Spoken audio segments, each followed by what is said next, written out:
Hey everybody, St. Paul Peterson here, and welcome to episode 63 of Music on the Run. Happy summer. This one is so special to me. My next guest is a member of the Rock and Roll Hall of Fame.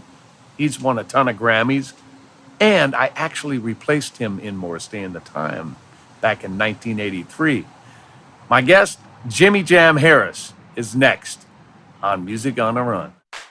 Before we get started here, do me a favor, wherever you got this podcast, make sure you subscribe, give us a rating, and if you have time and like what you're hearing, make sure you write a review. It really helps us get the word out so we can have a lot more people coming to the party. Welcome to Music on the Run. I'm your host, St. Paul Peterson, and I've been lucky enough to record or tour with people like Prince, the Steve Miller Band, and Kenny Loggins, to name a few.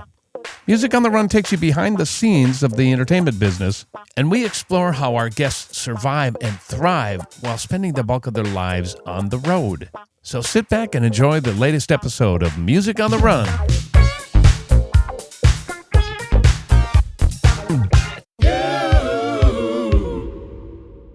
Hey everybody, how you doing, NAMM? Let me hear you. Thank you all for being here. Day 3 in NAMM, and we're lucky enough to be at the Electro Voice booth. We are so honored to come back here. We were here right before COVID, and we are so glad to be back. So thank you to Michael and your team. I've got my producer, Davide Razzo, in the back, making sure that everything sounds good. Couple of things before we get going. To be able to hear this podcast, just go to my social media, St. Paul Peterson, or go to musicontheRunpodcast.com. I also have another series that you got to know about because it's really cool. For the last consecutive 202 weeks, I've done a 1-minute little funky song, and the series is called A Funk Friday. And I've had over 240 world-class musicians just play for the sake of playing and to share their gift with all you guys out there. We don't do it for anything other than the love of playing music with each other. So every single Friday, we put out a little funk. We got to make the internet a little bit funkier, 1 minute at a time. So check that out. It's all on my social media as well. Does that sound all right? Yeah. Okay. Man, I am so looking forward to this. My next guest is from my hometown of Minneapolis. In tandem with Terry Lewis, they have had more number one hits than any other songwriting production duo in history. He and I share some musical history together, and I'm really proud to call him my friend. Ladies and gentlemen, 5-time Grammy Award winner, songwriting and rock and roll Hall of Famer, Jimmy Jam.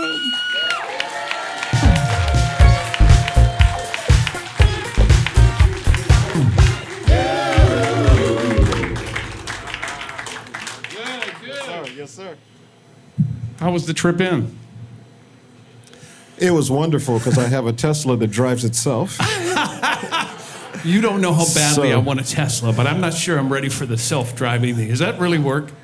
Yeah, it works, but it keeps you in check. Like it only works for a little while, and then it like starts buzzing and beeping and stuff to wake you up and go, that or would get make off me your phone. And, I'm not taking my hands off the wheel. I'm sorry. No. It's good, but I've had it long enough where I know. I've had it for like 5 years now, so I know that there's certain roads that it just doesn't know, and there's some common sense stuff that you still got to keep alert. Yeah, but the biggest question is, can you fit a set of drums in the back of a Tesla? A set. You don't need to, but I need drums. to. You can fit a drum machine in there. I don't know about a drum set. That's a good answer. I was going to try to do a big intro. The man who brought you Janet. The man who brought you Michael. Alex O'Neill. I couldn't do my James Brown. I didn't get it together in time. So I had to do it live for you right there. I love it. Thank you. I appreciate that. Man, it's so good to have you here. It's nice to be here, man. We're both from Minneapolis. Yes, we are. Yeah. You're a couple of years older. I think you're Ricky's age, my brother Ricky's age. What's your brother Ricky's age? He's 6'5". Oh, okay. Well, I'm 6'4". You're 6. Oh, he's got you by a year. Okay. Yep. All right. And you and I were both in the Prince camp at different times. Yes, we were. We were. So our paths really didn't cross until a couple of years ago. Really? Yes. Of course, I knew of you. You probably heard of the Peterson family. And by the way, I'm just going to say, because he's too humble to say it. The Peterson family, when I talk about musical royalty, I'm talking about in Minneapolis. The Peterson family was the family everybody aspired to either be a part of or to be like. Wow. I mean, the most talented family ever. And he's just one part of it, but I'm telling you, the whole family from the top down, absolutely amazing. Thank you, man. Wow. Yeah. Wow. Well, I wasn't expecting that. Thank you so much. Nah, it's true. Coming to NAMM for you, do you get to come and check out the gear? I do. I pretty much come every year. It's been weird with the last few years because obviously we had the COVID part of it where it didn't happen, and then I know it switched around from June to April or whatever. We were kind of trying to figure it out. But no, I do like to come. I like to see it, and also it's an opportunity to meet people who you admire. Who normally, if you're kind of sequestered in the studio all the time, you don't get a chance to do it. And a lot of times, the only time I'll meet people like that will be at more of a charity event or some sort of thing where it's just kind of bumping heads. But to do it and I'm a nerd as far as gear and stuff. Yeah, I bet you are. Yeah, so it's cool to meet over the gear and actually have the stuff there. So it's a different crowd, and it's one it's the musical community to me. I come here for the hang. I mean, the hang gear is perfect, yeah. Fantastic, but it's so fun to run into fellow bass players. Bass players don't ever get to hang out together. So this is fun to see your drummer friends, bass player friends, and then, of course, check out the new gear. You and I started off with the Oberheims, the Lindrums, the 808s, and all that stuff. Yep. Do you still have all that stuff? We still have every piece of equipment that we've ever used in the warehouse to record. Yeah, like literally, if you come to our studio and people will say, hey, can you pull out the Lindrum? Can you pull out the whatever?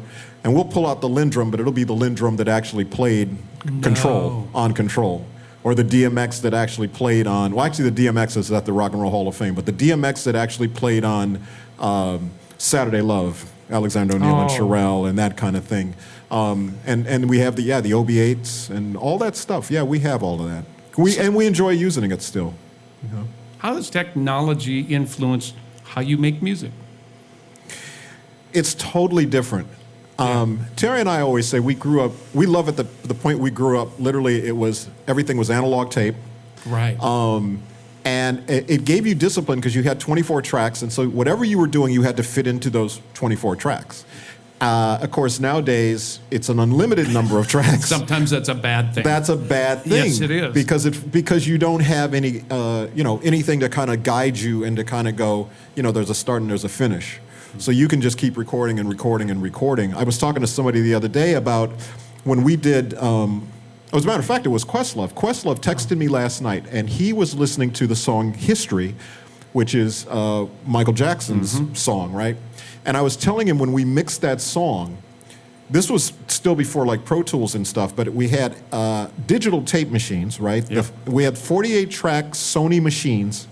We literally had 4 Sony machines synced together, and there wasn't a board that was big enough to handle it. So we were at Larrabee North, and it was literally 2 rooms and the boards because Michael didn't want us to bounce anything down. We were like, can we take? And on that particular song, we had Boyz II Men was on the song. Right. We had like an 80-piece orchestra. We had all these different things. And we said, can we just consolidate all this stuff down? And Michael never wanted to consolidate everything down. I wonder why. Just in case he wanted to change his mind about a balance or something like that. But it's like, no. In the moment, just do it. And that's what we were used to doing. So we got the record mixed, but it was really tough. But that was my first kind of glimpse of it could be dangerous, or not dangerous, but you have to still be in the mindset to make the decisions. And normally your first gut decisions are the best ones anyway. Yeah. We very rarely go back and redo stuff. It's kind of like, no, in the moment, that's what it should be. But you know what's funny that I notice about your and Terry's productions, that they're simple somehow in the fact that they serve the song. So don't get me wrong, they're beautiful what you do with them. But if you do things outside of the norm, they fit in such a beautiful way. But there is a focus on every single record I've seen and heard you make. Is that an intentional thing for you as a producer? Yeah, I think the reason we became producers anyway was because we were songwriters first. And so when we would write the song, we felt like we could either try to tell somebody kind of the way we were hearing that it was supposed to be, what kind of drums and what kind of keyboards and that, or we could just do it ourselves. And we luckily we met a guy named Leon Silvers III, who basically just let us in the studio and said, go create. What year is this? This is 82. No, Because 81 was the time. That was the first time year. Right. But before that, Terry and I, we would go in the studio, and growing up in Minneapolis, we actually had separate bands. I had a band called Mind and Matter. It was kind of a singing group type Really? thing. Yep. I didn't know that. Yep. So we're talking this is 70s now. We're talking 76-ish, 75, Really? 76, yeah. So I had a singing group, Mind and Matter. Terry had Flight Time. The band was called Flight Time. Right. And it was basically everybody from the time, with the exception of me and Jesse Johnson, who were like the last people to join, right? Okay. And Morris, of course, had his own band that was called the Enterprise Band of Pleasure. But of course it was, because it's Morris Day, right? Oh my God! But was he singing at that time or No, playing he drums? was the drummer. Yeah. He was the drummer in the band. All right. And Morris, by the way, speaking of instruments and stuff, and getting drums in the back of Teslas, Morris is world-class drummer. He really is. I mean, man. he's one of the best drummers ever, and it's interesting, his drum, guru, like the person he grew up loving on the drums, was David Garibaldi from Tower Power. Right, yeah. I can hear that a mile away. And so a lot of people don't know that when you hear 777-9311 by the time, Yeah.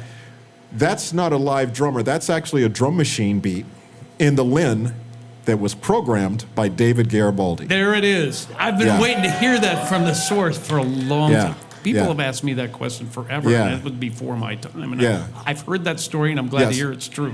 Yeah, no, that's what it was. So anyway, we all had different bands and different stuff. So to get back to the production thing, our whole thing was always, let's have the opportunity. If we ever got the opportunity to do it, we'd always listen to records and go, oh, we could do that better, or we think we can, right. type of thing. Because so we're young and cocky, and we think we can do everything. I mean, you figure you can do something. Because at that point, nobody's telling you can't do it. It's like you're in your own mind at that point, right? But we were lucky. So Leon Silvers III, this was in 82. So in 81 was the first time tour. When that tour ended in 82, I remember Terry saying, I'm going to LA, who's coming with me? Wow. And at that time, for those of you that remember this, the new big hot item was a VCR. Oh, wow. And literally, everybody had saved all their per diem and all their money to buy a VCR. Wow. And that's what they said to Terry. They said, "No, man, I ain't going to LA. I'm buying a VCR." So I said to Terry, I said, well, I'll go. And Terry said, cool. And I said, where are we going to stay, Terry? Oh, we'll figure it out. No kidding. I said, what are we going to do out there? We're going to make demo tapes. I said, where are we going to get the equipment to make demo tapes? Oh, we'll figure it out. That was Terry's line for everything. We'll figure it out. And you did. And I just trusted Terry. I just kind of trusted him. I mean, we literally, this is before the internet. So we went in the classifieds, found a little 4-track machine. Terry had his bass. I had this little Casio keyboard that had a little drum machine in it. Yeah. And we'd sit in this house. We met some people from Minneapolis that had a little house. We had a room that was probably about as big as this area, 2 cots. Yeah. And Terry and I would sit and just make demos all day. That's all we do. Wow. And that's how we started out. We didn't have a car. We would walk to this place called Golden Bird Chicken. They had a $2.99 4-piece special. That's what we ate every day because that was in our budget. Lord. And that's how we started off. But Leon was the one that put us in the studio. We played with him in a celebrity basketball game. And this afterwards, is how you met Leon? That's where we met Leon. So we met Leon like 82. And you knew who he was, obviously. Oh, from the Silvers, yeah. Yeah. But at the time, he was like the biggest producer. He was producing the Whispers and Shalimar and all these great records. And so he heard our demo tape. We came over and we played our demo tape. And the other person that was there that day at the studio that we played him our demo tape was a guy named John McClain. And John McClain was the A&R guy at A&M Records. Wow. Okay. No way. So they heard our tape. Dick Griffey at Solar Records, who was the head of Solar Records at the time, he heard our tape. And the other person that heard our tape was Clarence Avant, the Black Godfather. And everybody picked different songs from the tape. That was the interesting thing. We had like 10 songs on the tape, and everybody liked a different song. Yeah. So that's the thing that got us going. That's a good problem to have. That's a good problem to have. And so everybody knows that, I think most people know the story that we were fired by Prince. We're getting to that. Oh, okay, well. Wait, because I play a piece in that one. Well, Okay, yeah. no, go ahead. Yeah, No, oh, yeah, oh, you definitely have a piece I'll in that. interject. Oh, Don't okay. worry. Please. So that summer, like I say, we met Leon Silvers, we met Clarence Avant, we met all these different people. So Clarence, when we met him, he called us the Two Thugs because we had our well, I don't have my fedora on today, Yeah. but we had our fedoras on and our suits. You were ready and he to said, roll. Who's these two thugs from Minneapolis coming in here? But we had done a song. Leon had cut one of our songs, a song called High Hopes for the SOS Band. And so when we met with Clarence, Clarence said, "You guys did that High Hopes song," and we said, "Yeah," and he said, "That's a good song," and we said, "Yeah, the demo was better." He said, "Let me hear the demo." You said that? Yeah. Woo, And we that's some said, cojones. and we played him the demo, and he loved the demo. And he said, "I want you guys to do a couple songs on the SOS Band on the next record." That We was said, it. "Great." We said, "Cool." So when we were on tour with the Time now on the, this is the 1999 tour. Right. We have 4 days off in New York, and our next gig after that is in San Antonio, Texas. So we figure we'll go down to Atlanta and cut these SOS Band songs, right? Did we tell your boss that you were doing this at No, that time? Prince Okay. actually told us, don't produce any other So what do records you on do? anybody else. What do? You go down to Atlanta and produce somebody. We didn't get the philosophy of that because we felt like we weren't. I know his thing was that we were going to give away the Time sound, and we were like, Right. no, why? We wouldn't do that. We Right. wouldn't want to, cut off our own thing. But we felt like we were going to make ourselves better. If we're getting better, we're making the team better. It's almost like an off-season workout for us. Is the way course. we looked at it. So we go down to Atlanta. At the day we're going to leave to go to the San Antonio gig, it snows. We're on our way to the airport. So there's the snowstorm. And by the way, snowstorm, for us in the Midwest, it was what we would call a dusting of snow. Right. We would take you wouldn't even need a shovel. You just take a broom and just sweep it, right? Yeah. Closes the airport down. Of course it does, So yeah. now we're in Atlanta airport. We're trying to get on any flight out of there. This is before GPS. This is before any of that stuff. So we couldn't even go, well, what airport is open? We'll just drive there. Like we tried to get the rent-a-car back to drive to an airport that was open, Sure. but we didn't know what airport was open.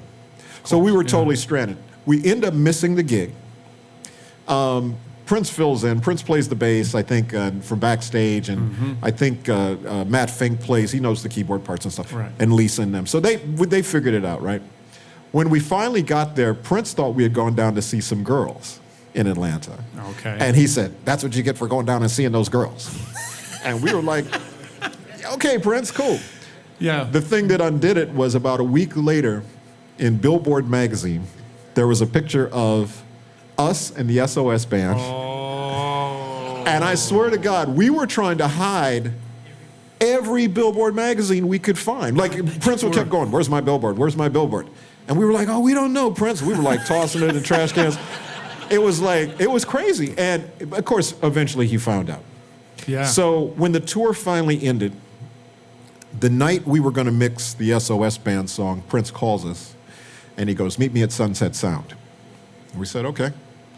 So when we got to Sunset Sound, the accountant was there. And our first thought was, "Oh, we're going to get our last checks. He's going to fire us." But the accountant just walked by us and said, "You guys have a good session." We said, "Okay." Yeah. So we get in a room. The room's about this big. It's Terry, myself, Jesse Johnson, Morris Day, and Prince. And Prince just goes, "I told you guys not to produce other records." Yep. We said, "Mm-hmm." "And you produced the SOS Band." We said, "Yeah." "So you're fired." So I got up. I was like, "Okay, cool." And I walked out. That was it. Terry stayed in there a little bit, tried to reason with him a little bit. So eventually Terry comes out, and we're kind of looking at each other, and, "Well, what do you want to do?" And we said, "Well, I guess we'll go to the other studio and mix the SOS Band record. Wow. So literally the night we were fired at Sunset Sound, we went over to Larrabee. Right. We walked in, the engineer was Steve Hodge, and Steve Hodge was Leon Silver's engineer, who had mixed the Whispers and Shalimar and all that. Only reason, we had never met him, but we knew him because of the liner notes on the records. Yeah. We said, Steve Hodge at Larrabee, let's go get him to mix. We walk in, we say, hey, Steve, how you doing? Good. How you guys? We're good. He said, you guys seem a little down. And we said, yeah, we just got fired from the time. He said, you did? We said, yeah. He said, well, I don't think you have anything to worry about. He said, because this record here, this is a smash. And he hits play, and Just Be Good to Me comes out those big speakers. And the rest is history. Were you, at that point, planning or talking with Terry about going, this is a good team here. Maybe we should think about leaving the time and doing this. Or was this when you got liberated from the time? No, we never wanted to leave the time. You wanted to do both things. We wanted to do both things. In our minds, and it's one of the things, we don't really have any regrets as we look back at our lives. But one of the things I feel sorry about is we could have done everything that we did as Jam and Lewis in the Prince umbrella, under the Paisley Park umbrella. That all could have been the same things. So what got in the way of that, in your opinion? I think two things. I think the first thing was that I think Prince wanted to control what was happening. Matter of fact, I know he wanted to control what was happening. But I also think, and there is a bit of an epilogue to the story, because we would still go to the accountant. We'd get a little check every week. And so we go to the accountant and pick up our check. Little check. A little check. I know about the little check. Okay. Do you still have, I think I still have, I've been trying to find it. I think I still have my first. By the way, the first check I got from the time, it was $150. I made $100 more than you. Okay. But it was a little later, though.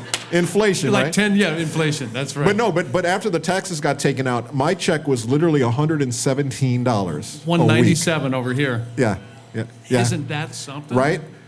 Gold record on my wall, $117 in my pocket per week. Yes. And it was the craziest thing. So that's what I remember. And we got bumped up the next year. I think we got bumped up to $250 a week. Wow, that's... And then we got $200 a week per diem because we were the backing band for Vanity 6. Right. So we were in the money then, $450 a week. Come on now. So give me that answer about why you think you should have. Okay, so there was a little bit right. So there's a little bit of epilogue. So what it is we'd go to the accountant, we'd get our check every week, and then one day we walked in the accountant, and they said, "Oh, we can't give you your checks anymore." And we said, "Why?" And they said, "We heard you were fired." And we were like, "We were fired like a month ago. Where'd you hear we were fired?" And they said, "Oh, it was just on the radio, Lee Bailey, Radioscope." And I remember Lee Bailey had interviewed us backstage and said, "I heard you're fired from the time." And we're like, "What are you talking about?" Yeah. Right? So anyway, that was the reason. At that point in time, Prince had Jelly Bean, who's probably the one person that's known Terry longer than me, Jelly Bean Johnson, called Terry. And he called Terry and he said to Terry, "Hey man, Prince wants you to come back." And Terry said, "Cool, okay. What you guys got going?" "Oh, we're going to do a movie, blah, blah, blah." "Okay, great. What about Jimmy?" "Oh, he doesn't want him back." What? Yeah. And so Terry said, excuse my language, "You tell that little motherfucker." I was like, "Terry, no." I said, "Go." I said, I'll wait for you, man. Just do your thing." He said, no. And basically that solidified us. You know, I've known Terry for 50 years this year. Wow. So it's like, that was the thing that really solidified us. But the other piece of it was, besides, I think, Prince wanting the control, I think Prince knew we were ready to go. It's like when the bird gets pushed out the nest. Yes. Yeah. And it's like, "I know you're going to fly, so I'm going to push you out. It's time for you to go." Did he ever say that to you? No, he never said that. He never said that? No, he never said that. Okay. But I felt that. But the other piece of it, I do know, there were certain people he didn't want to leave. And you're one of those. Interesting. It was, and I know this, you know, I didn't know as it was happening, but I know now that when you decided to leave, that was like the worst thing in his life. Whoa. Because I don't really know. I mean, I know the reason why, because obviously your talent and all of that. But I think there were some people, if you think about it, there were some people that left or he let go, and it was a big, but there were some people who he was like, no, don't go. Mm-hmm. And I know, and I don't know the detail of it, but I know he tried everything to get you to stay at that point in time, or at least that's what I'm told anyway. Mm. Well, this is fascinating to me because we've never talked about this. Right. In our friendship. That's right. Yeah, that was a very interesting period. Let's go back for 2 seconds and let me tell you my side of what happened. Yes. Because when you left, when you got fired from the band, as Terry Lewis, my partner, likes to say, freed. You got liberated. You got freed. Yeah. I got a call to replace him in the time. So this is very crazy. Yeah. I mean, so I get this gig. I'm a 17-year-old kid from Richfield, suburbia, who had a lot to learn about the Prince camp, right? And for me, that was a unbelievable way to start my career. Yeah. So by you leaving or getting fired, whatever you want to call it, I was given a gift. That's the way I look at what happened there, and everything happens for a reason. Yeah. I totally believe that. Absolutely. You were supposed to do that and leave and produce and do and move on to everything that you were supposed to do. Yes. And the opportunity that came to me was that you can't make this up. Yeah. You cannot make this up. So by the way, the worst day of our lives was, at that point in our lives, was literally the snowstorm in Atlanta. Because as we were there, and we're going, why is this happening to us? Like, we didn't get it. Sure. Right? Yeah.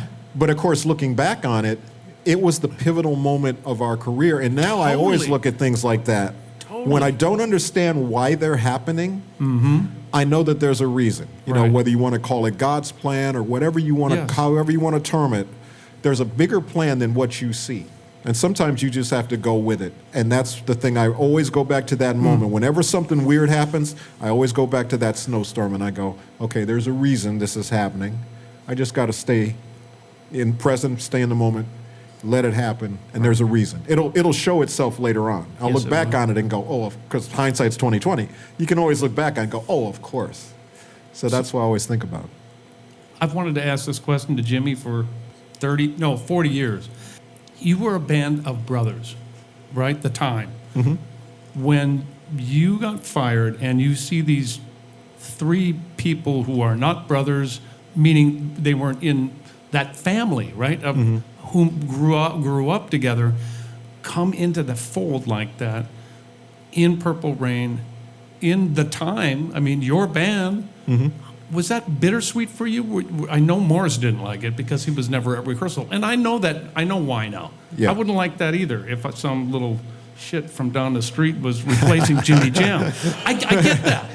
I wouldn't like that either.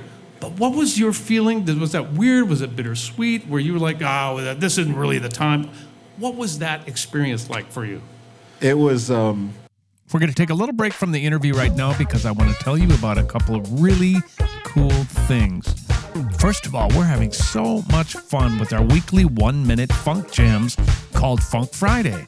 We've had so many world-class musicians on Funk Friday, including members of the Steve Miller Band, Fleetwood Mac, Daryl Hall and John Oates, Earth, Wind & Fire, just to name a few. You can check that out on all of our social media, but you can also see it on our YouTube channel. I also want to take this opportunity to thank all of our members who have supported us on Patreon. Don't know what Patreon is? Go to www.patreon.com/Music on the Run podcast, and there you'll get all sorts of information on how you can financially help us produce this podcast. There are all kinds of incentives listed there on the website, and there are many different levels on how you can become involved. We could not put on this podcast without our patrons. All right, let's get back to the interview. Was that weird? Was it bittersweet? Were you like, oh, this isn't really the time? What was that experience like for you? It was, bittersweet that would probably sum it up. And I can tell you that Morris's thing was that he didn't, if you think about it, Morris as far as he was concerned, it was his band, except it wasn't really his band because at the end of the day, Prince was the one that was calling the shots. So I think there was that. And I think that he never liked when bands, just as a fan of bands, he never liked when members switched. Because we used to talk about like Tower of Power when the lead singer changed. You know, it's like, no, we need Lenny Williams there, you know, for Tower of Power. And so that was his first thought, was he didn't even like the idea of the band having different people in it.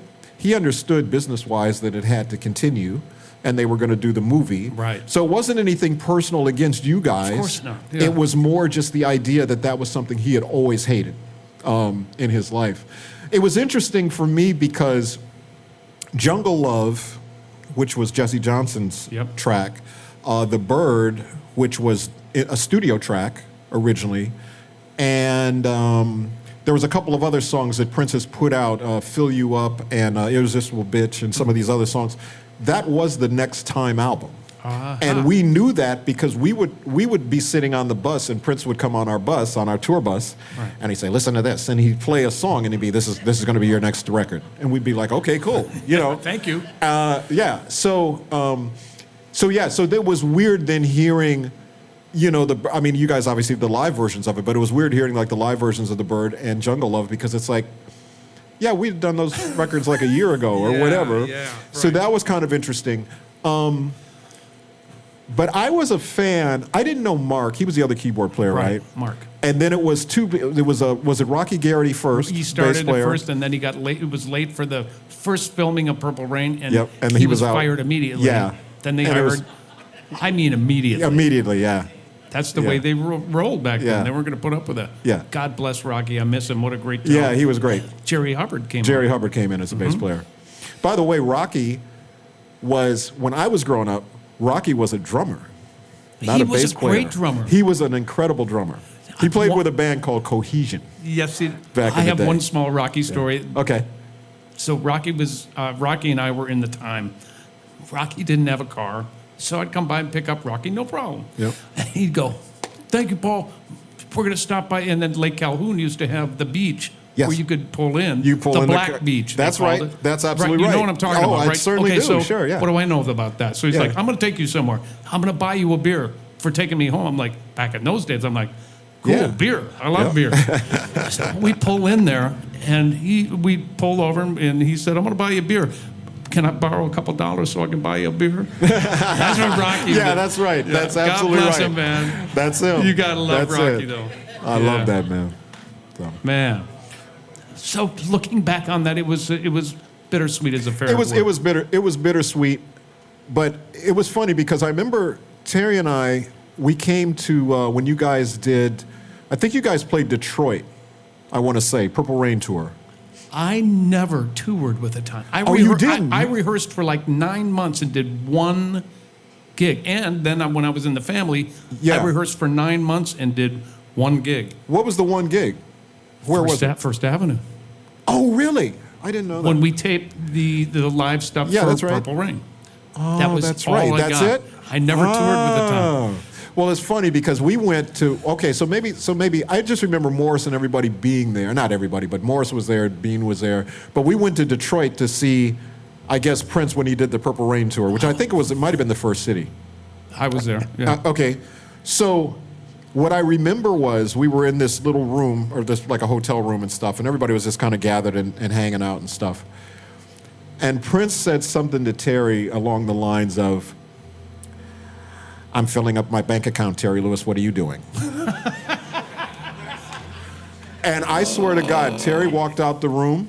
He like banned Prince from his house. Like you couldn't play any Prince music in his house, like for the longest time. So what was that? What was that competition thing? Did Prince turn that into a competition between your camp and then his camp? It kind of became that, right? Yeah, I think so, and I don't know. I mean, maybe it was just, it was weird though because I never felt, I'm not a competitive person by nature. I like to see everybody do well. I mean, I'm going to try to do the best I can do, right? But I don't think someone else doing something ever takes away from what I'm doing. Right. So I never felt that, but I do feel like Prince kind of felt like the competition part was good. And it was a love-hate thing. That's true. Because it was funny. So Prince would, I remember on the first tour, we would notice things like, we came out and we did very well on that first tour, the Controversy tour. Oh, yeah. I remember that our stage would get smaller.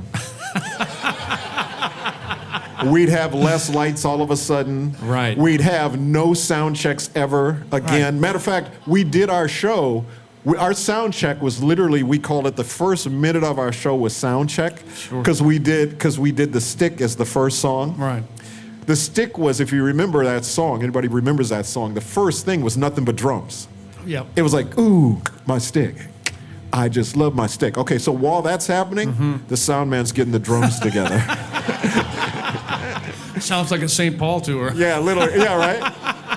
And literally, and Morris would just turn his back to the audience and just comb his hair with a spotlight on it until we got the drums sounding right. That's perfect. And then we'd go into and hopefully the keyboards and everything else would be good. And then one day I remember showing up. I had a beautiful four-voice Oberheim, which is for me still the holy grail of Oberheim synthesizers. All of a sudden it was gone, replaced with an OBSX. Oh. And I'm like going, what happened to the other thing? And Don Batts, who was our keyboard tech. Sure. And Don, he said, oh, this is the new thing. We're going to, whatever. And I couldn't get a decent sound out of that thing to save our life. But our bass sound, like on Cool and on Get It Up and that four-voice, man. And it's like, so little things would happen like that. And it was a competition. And I remember the second tour was really funny because I remember Prince, he always had Morris still wear the same, we called it the Presley, the jacket that Morris wore. Yeah, yeah. He'd have him wear that same jacket. And Morris would go, man, Prince, I need a new Presley, man. I need a new Presley. And Prince said, no, that's what you got to wear that one. You got to wear that one. So Morris just finally, he just said, I'm getting my own Presley, right? So after one gig that we particularly kicked ass, I can't remember what city it was. Morris has got his new Presley, right? But it's still in the hanger Plastic suit, right in the box, yeah, right? Yeah, yeah. And so Prince comes backstage and he says something like, oh, you guys were pretty good tonight, or something like that. And he said, hey, Prince, I want to show you something. And he said, Jerome, give me my thing. And so Jerome comes out with the jacket in a bag, right? He unzips the jacket and he goes, Prince, I got a new Presley. Yeah. And Prince goes, I created a monster, and went running out the room. And that's what it was. It was like a love-hate thing. Like he loved it, but he hated it because he had to then follow it. You know what I'm saying, on stage. Yeah. He did tough. create a monster.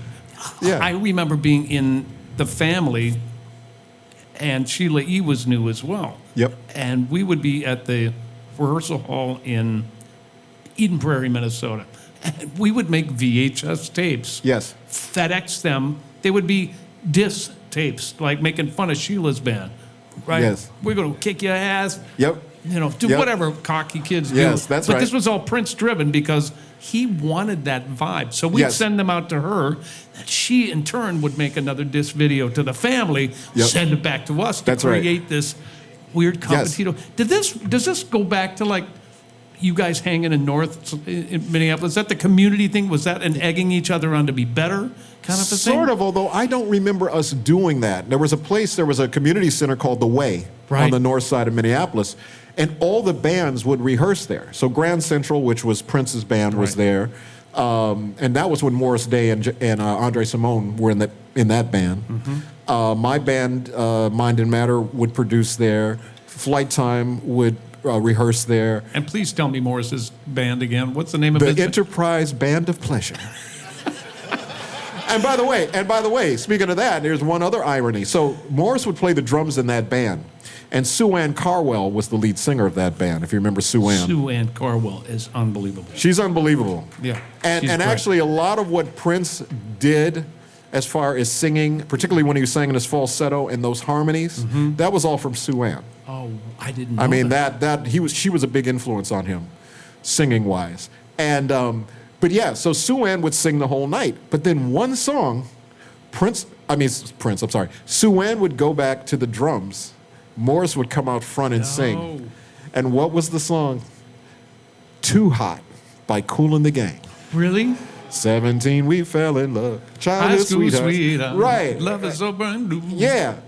That's a tough song to sing. Sure it is. Because of the intervals. Rangy and everything Yes. too. Yeah.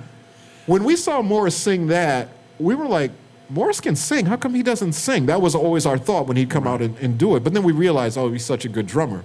But that's when Prince said, we had dinner with Alexander O'Neal, who was the lead singer. Oh, yes. Going to be the lead singer at the time. Yep. And we were trying to figure out how we were going to tell Jelly Bean Morris is going to be the drummer, so Jelly Bean's going to be out. Right. Right? Yep. Back in the day. And we had this dinner, and Alexander O'Neal always talks about himself in the third person. Of course he does. So he's always, Alexander O'Neal, you got to, if there's a bear in the woods and Alexander O'Neal in the woods, you better help the bear because Alexander O'Neal don't need no help. That was his, that was always his thing. Oh. And so we had this dinner where Prince was basically, going to get us a record deal, right? And Alex orders a steak, and he goes, "Now, Prince, this band thing you trying to do, that's cool and everything, but Alexander O'Neal needs some paper." And Prince goes, "What do you mean?" "I need some paper, man. I need a new house. I need a car. I need a pool. I need Alexander O'Neal. I just need some things, right?" And as he's saying that, we're kind of like kicking each other under the table, like, "What are you doing, dude? We don't even have the deal yet, right?" And then they sit the steak down in front of Alex, and he goes, "Now, y'all excuse me while I throw down on this here steak." And he starts eating. Prince and Morris walk out. We're like, we're done. Yeah. We're done, right? The next day, Prince calls Terry, and he goes, "Alexander O'Neal is out. Morris is the singer. Jelly Bean's the drummer. Practice tomorrow at 4 o'clock. Wow. For real, that's how it For happened. real, that's exactly what happened. And the next day, we're rehearsing, and the time is born, basically at that point. Alex, we told Alex, though, we said, "Dude, we're going to come back and get you. If we ever get a chance to, we're going to come back and get you." And I remember we were producing, Clarence had sent us to Minneapolis. He said, "I want you to produce this artist I have." And I can't remember the gentleman's name. He was a singer. And this dude couldn't sing. I mean, he was okay, but he just was having problems. He couldn't really sing. So we called Alex, and Alex was playing at a bar in St. Paul. I can't remember what it was. And we said to Alex, like, "Dude, can you come over and sing these songs real quick?" It was like 2 a.m. or whatever. He said, "Yeah, I'll come over after my gig," right? So we put him, and we send it to Clarence. We said, "Listen to this. We put a guy that we like on these songs, right?" And the songs were, "If You Were Here Tonight," and those songs, right? And so Clarence called up and he said, "Man, who's this dude, man? He sounds great." And we said, "Oh, his name's Alexander O'Neal." He said, "Huh, Alexander O'Neal, is he Irish?" We said, "Clarence, no, he's black." And he said, "What kind of name is O'Neal for a black man?" I said, Clarence, "I don't know, Clarence, but..." Oh, that's good. Anyway, and anyway, he flew Alex to town right away, and we ended up, that's how we got with Alex. So that was the thing, was we knew Alex had the talent, and we finally were able to actually work with him. So we were able to go back and get him, which was great in order to do that, and Clarence gave us the opportunity to do that. Now we're going to fast forward because this is going to be part 1, by the way, because we'll do another time. But Okay. we've got so much more to talk about. Yeah. We got about 20 minutes left, maybe that. Okay. You, let's talk a little bit about you and Terry as a producer. You have your own sound. You and Terry have your own definitive sound. But when you bring in a new artist, and you're going to write for a new artist because you're songwriters as well, how do you differentiate and make sure that this person who's trusting you with their life and their uniqueness will come through? What's your approach to that? And does it vary from what you did back then to today, or do you stay true to what your philosophy is? Well, our philosophy is that we want to give everybody their own sound. Yeah. We want them to sound like their best selves. So I always say the analogy is we're like tailors. We would want to produce somebody, but we would say to them, rather than hand them a suit off the rack, we would say, "What color you like? What material do you like? single-breasted, double-breasted. You like baggies, you like tight pants, you like whatever. Like, we would do all of that, and then we would tailor everything for that particular artist. Okay. So that's why when we did SOS Band back in the day, it was the 808 drum machines and that kind of thing. When we did Alex and Sherelle, it was the DMX drum machines. When we did, Janet, it was the Lynn drum. Like, we would literally, when we'd work with a different artist, we would change the whole kind of production. Different palette. Yeah, a different palette. Yeah. Because if you think about it, music is just. Somebody said it the other day. I loved the analogy. Somebody said that music is like a painter, but it's like a blank canvas. Oh, it's silence. Silence is the easel that a musician paints on, right? And so that's what it is. So we start with everybody as a blank canvas, and one of the things we do, which is similar to what we've always done, we talk to the artist. We have conversations. And as we're having conversations and getting to know them, there might be a certain thing they say or a certain experience they've had or whatever. And as we're talking, it's sort of like psychiatry in a way, or psychology. It's true. And that's a big part of it. And as we're listening to them, what they want to talk about, what they want to do, they might disagree with their record company, they might whatever those things are. We're just kind of jotting all those things down and musically figuring out what that should sound like. Right. We always want to be team players in that we like to know what the A&R people are looking for. What is the label looking for? What is the manager looking for? We like to know kind of the whole scope of everything, and then that way we can get something that pleases everybody. Yeah, and that's to me, so hard to do, man. It is. It's hard to do, but it's something that I think naturally we always did. And if you think about the first records we did, it was almost a situation with most of the first groups we worked with where they hadn't quite figured it out. Like, one of the first groups we worked with was Climax. Okay. And Climax, obviously, super talented group. But I remember when we got in the studio with them, we realized, yes, you have a lead singer, Lorena, who's a good lead singer, but Joyce Irby, the bass player, that voice is amazing. And Bernadette Cooper, the drummer, we called her Bernadette because she was like Morris Day to us, with her little attitude. So when you hear a song like The Menopause, which was like their first huge hit, we didn't write the song, but what we did is we planted the seeds on how that song should happen. And then when you heard like their ballads like I Miss You, which Joyce Irby sang, right, and Lynn Malsby wrote, the keyboard player, like, we just kind of put them in the right positions to succeed. And I think that's kind of the way we look at production. Let's put people in the best place to succeed in some way, but make it unique so that when you hear a song by an artist we produce, you don't go, oh, that would have been better if so-and-so would have done it. It was like, oh, no, that's their song, you know? And so that was always the philosophy. That's still the philosophy today. I love working with all artists. I like working with young artists, new artists, and all that. A lot of times, it's just as simple as saying, they may have something that's already great, and it might be something as little as, if you change that one chord there, or if you just do that twice instead of once, or like little things like that make a huge difference in the way a song finishes. So you mentor these people as well.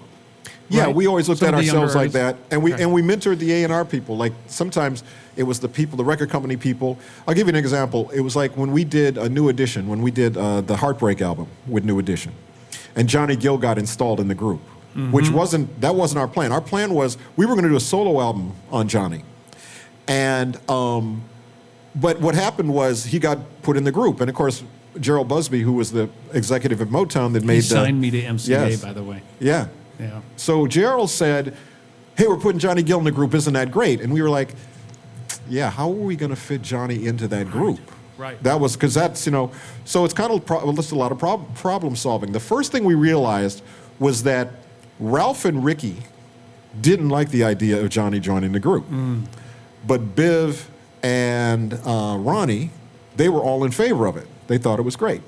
So first thing we did is we went into a conference room, and I said to Johnny, Johnny, you're really not going to sing on this record a whole lot because, it's Ralph's group and that's the voice everybody knows. What do you think about that? And I had no idea what he was going to say.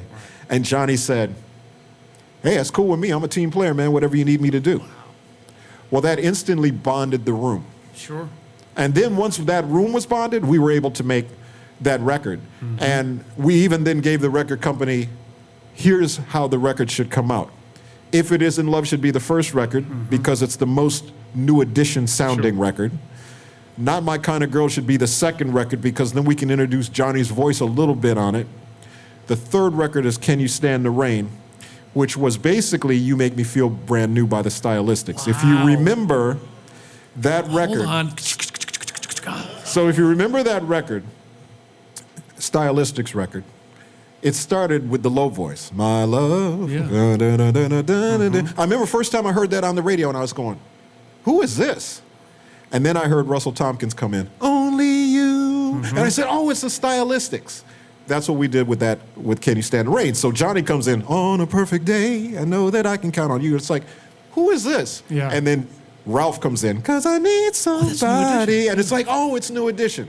Anyway, that was the combination that worked. And the record, and Gerald allowed us to kind of do that and A&R that and do that. Yeah.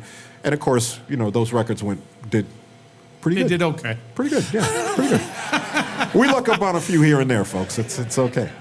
Davide, how am I doing on time? What do we got? We're okay? Beautiful. Yeah. I'm going to switch gears on us here. Yes, because sir. This is Music on the Run. Yep. We talk about what we can do in our lives as musicians, touring musicians, session musicians, producers, to stay in shape while we're crazy busy, you know, trying to make a living, right? Jimmy, you obviously have made a life change. You look great. Thank you. Lost a bunch of weight. Do you mind just explaining to us that journey and what that looked like for you? Yeah, the journey was that I was a few years from turning 60. And every year I would go to, you know, my doctor for my checkup. Of course. And my doctor would say, you need to lose weight, you need to lose weight, you need to lose weight. And I was dealing with a whole lot of stuff. I had, you know, high blood pressure, high cholesterol, sleep apnea, like literally all these things. And basically everything was compounded by the weight. So my doctor said, you know, here's the thing. You can't really lose weight if you're not getting sleep because your body will hold on to everything thinking, because it's basically keeping your body in almost like a traumatic state. Sure. So if you're not really getting sleep, that's not good. Obviously your blood pressure and that, I can give you medication for that, but you know, you want to get off the he said, if you lose weight, I can get you off the medications and all of the other stuff will take care of itself. Right. So the first thing I did was I went to a food psychologist. Really? Who told me, yes. And the first thing she asked me was, she said, what's your earliest memories of eating, right? And I said, what do you mean? She said, so as a kid, what do you remember? And I said, okay, here's what I remember. I had a bowl, and Pixie and Dixie, the cartoon mice, for anybody that remembers that, they were on the bottom of the bowl. And my mom would always say, you're not done until I see Pixie and Dixie, right? Sure. I said, okay, the cool. Clean Plate Club. Yeah. And yep. And then I had for lunchtime, I had a Jellystone Park plate with Yogi Bear and Huckleberry Hound and all these, right? My mom would say, you're not done eating until I see Jellystone Park.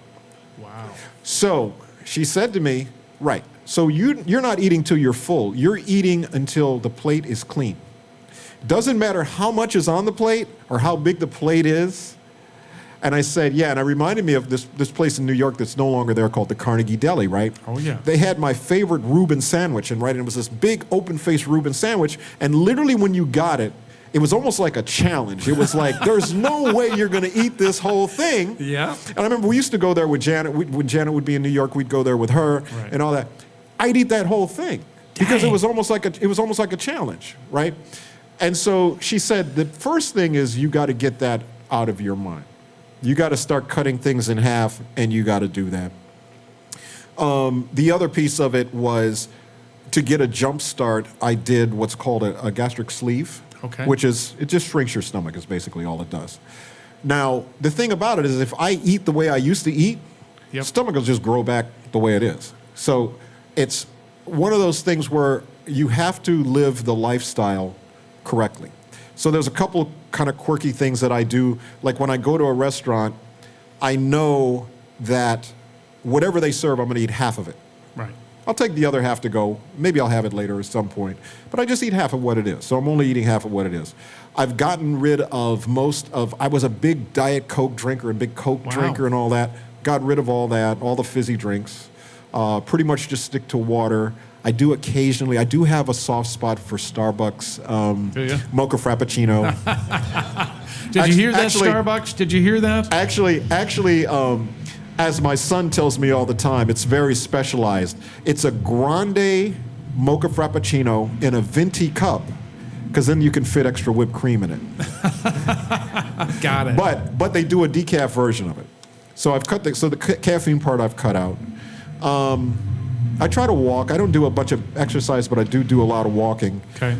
But I've basically been in this lifestyle for, like I say, I was going to turn 60 and I'm 64 now, so I've been doing it's been about a 5-year thing.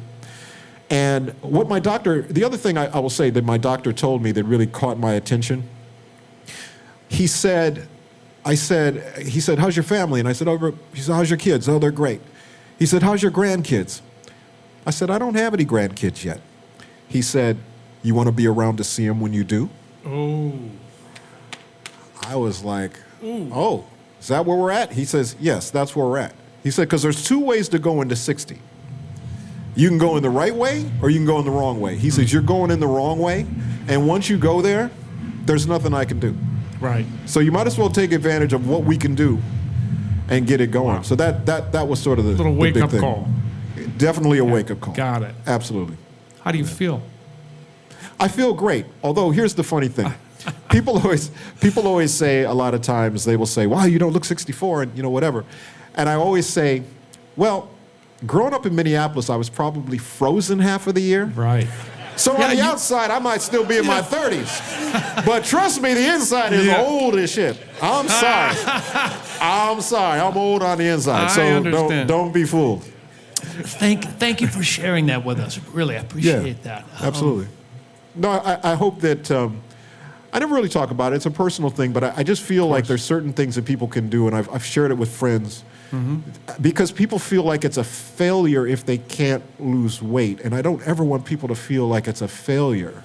That's the worst thing. Yeah. There's different things out there. There's a whole lot of different ways to go about trying to do it, but you should never feel like you're doing something wrong or that it's a failure. For me, it was, like I say, the awareness of the way I was eating and why that it had been embedded into me as a kid. Of course. That was such a breakthrough for me. Yeah. Well, we appreciate you sharing that with you. Sure. Before we get done, you're from a musical family. Yes. How's your pops doing? My pops is great. Yeah. And I will tell everybody that my dad goes by the name of Cornbread. Yes, he does. Give it up for Cornbread. Yeah. He's a Minneapolis institution, I'll have you know. He played on, when we went in the Rock and Roll Hall of Fame a couple of years back, I remember telling them that, telling the Rock Hall that I must have qualified for the Rock and Roll Hall of Fame for 2 reasons. One is because my dad played on the first rock and roll record that was made in Minnesota. It was a record. It was called Hi Ho Silver by Augie Garcia. I knew of Augie Garcia, of course. So my dad played on that record. He played with Augie Garcia. So that was the first rock and roll record made in Minneapolis. And the other piece of it was I was on Rock and Roll Jeopardy, and I won.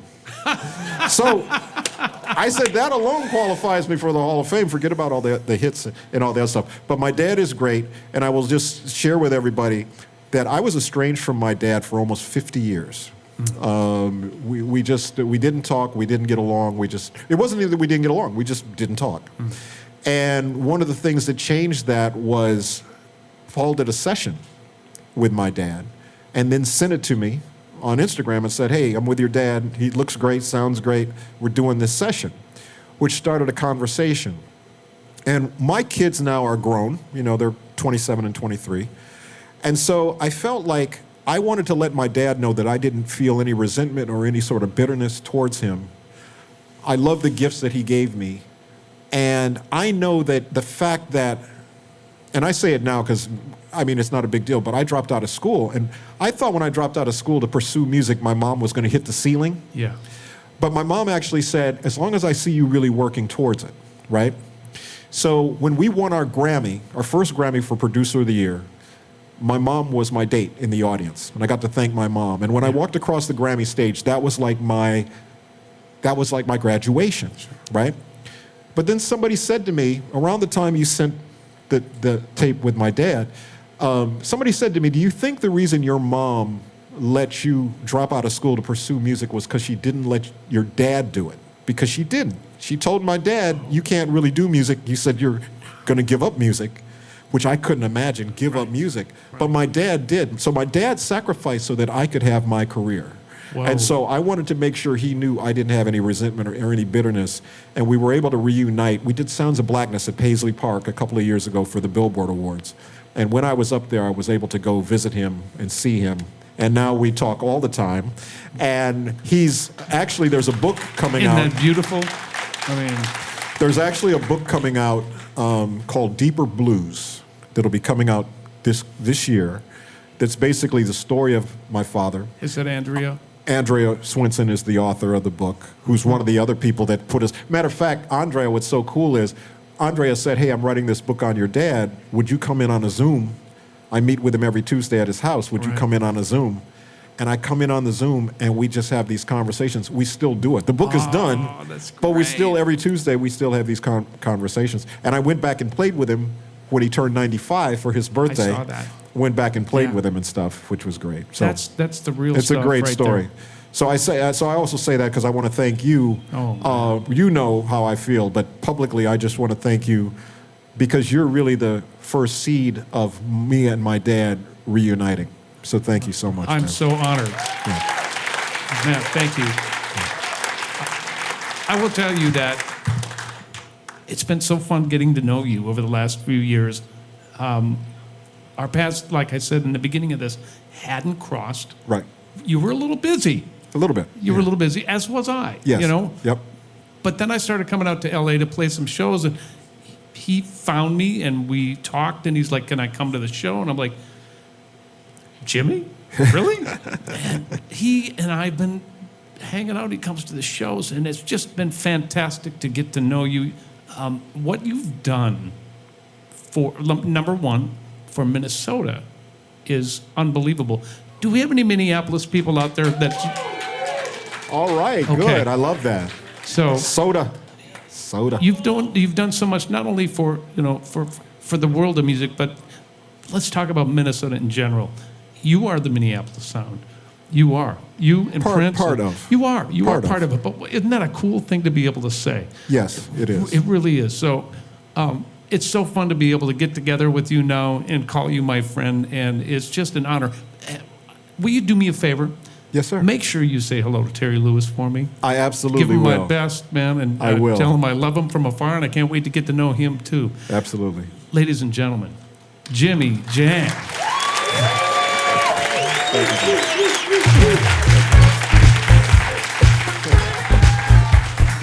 Thanks for listening. Music on the Run was created by yours truly, St. Paul Peterson. Recorded, produced, and mixed by Davide Rasso. Video edited by Liam Wallace. And a big shout out to our fans on Patreon who make this podcast possible. We'll be back next month with a brand new episode. Until then, remember, The chillest